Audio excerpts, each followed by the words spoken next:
السلام عليكم ورحمة الله وبركاته. اللهم صل وسلم وبارك على سيدنا محمد وعلى آله وأصحابه أجمعين.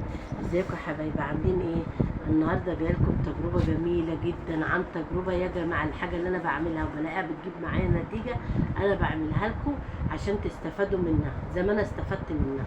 هنجيب الورق الحراري ده أهو ماشي، ونحط فيه حبة الملح زي ده كده أهو، حبة ملح كده أهو، وهتجيبي نص جنيه عملة، نص جنيه عملة لازم يكون فلوس عملة كده، وتكون بقى لها فترة عندك، أو تكون من جيب جوزك أو من جيب حد من ولادك. المهم يعني تكونش انت جاية من بره وجايباها وتعمليها، لا تكون في بيتك بقى لها فترة ماشي.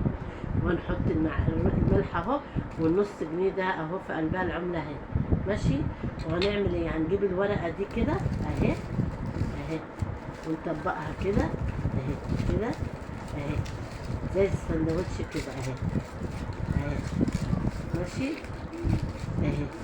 وتحطي الورقه دي يا جماعه، لفتيها كويس اهي وجمدت عليها كويس جدا اهي.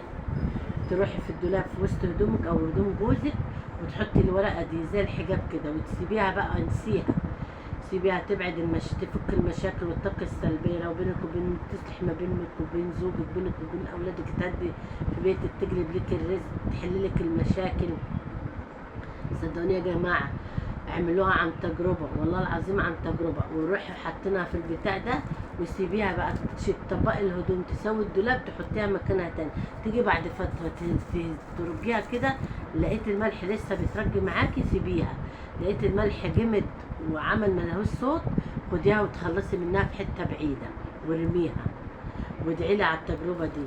لو عندكم اي استفسار يا جماعه تحت الفيديو من تحت اكتبوا لي في الكومنتات وفي التعليقات، وان شاء الله نكون معاكم وهرد عليكم على اي سؤال. ما تنسوناش باللايك والشير وفعلوا الجرس. اللي عنده اي استفسار يا جماعه، اللايك يا جماعه، عندكم كلمه الاشتراك بالاحمر، تشتركوا يا جماعه.